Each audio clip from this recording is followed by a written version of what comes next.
Union Minister for Ayush, Shripad Naik, has raised concerns over devastated Khazan fields.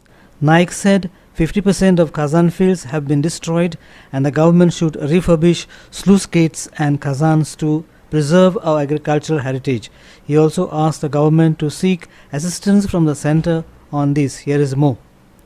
Shripad was speaking during the inauguration of Goa Krishi Kranti exhibition at Farmers Training Hall, Induler, Mapsa.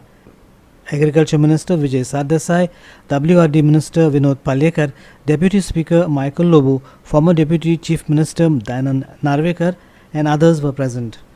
आमच्या फुडल्यान युथाक एग्रीकल्चरान कशें हाडप it is a big challenge specially आमच्या बार्देजांत वयता थिंगा शेतां पाड आसा कोण लायना कित्याक आमचे जाणट्यांचे जे भुरगे आहा जे आदी फार्मर आसले तेंचे भुरगे आयज फार्मिंगान भितर येवंक सोदिना कम्युनिटी फार्मिंग कशें करचें कशें वाडोवचें म्हाका दिसता हेच्या खातीर विलेजीन एक शेड बांदची सरकारान एक कॉमन जाग्यार एक शेड बांदची आनी थिंगासर ट्रेनिंग दिवचें तांकां म्हणजे पयलीं आमचें जें ट्रेडिशन आहा तें सांगता आज जी खाजनां आशिल्ली तातूंत जवळ जवळ 50% खाजनां आमची गेल्लीं आसा हांव विजय बाबाक रिक्वेस्ट करता की ह्या संदर्भात एक विचार करून केंद्र सरकारान ह्या खातीर खाजनाची जी परत ताचे पुनर्वसन करपाचे पान आज मोडिल्ले आसा ते जर आमी मारले तर ती सुद्दां परत एकदा ती शेतां आमी करूंक शकतले आणि त्यामुळे केंद्राची जर मदत आमी सगळ्या मिळून प्रयत्न करूया आणि इल्लो जर फंड मेळ्ळो जाल्यार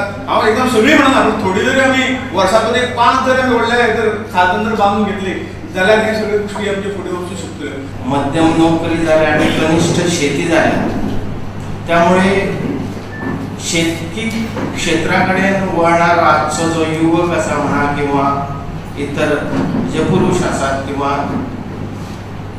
आणि कोणूय जे शेतकी क्षेत्रांत पदार्पण करतात ते खंय तरी फाटी वाडटात तर ह्या तरेची जी ही आजची विचार करपाची पद्दत जाल्या ती आज बदलपाक आज अत्यंत आजच्या काळाची गरज आसा अशें म्हाका दिसता जेणे करून एक शेतकी क्षेत्रांत एक उत्क्रांतीचें नवें पावल जावचें. Goan farmers displayed pesticides, fertilizers, farming technologies during the exhibition. The exhibition would be open till Thursday. Our reporter Sandeep Kamulkar from Apsa.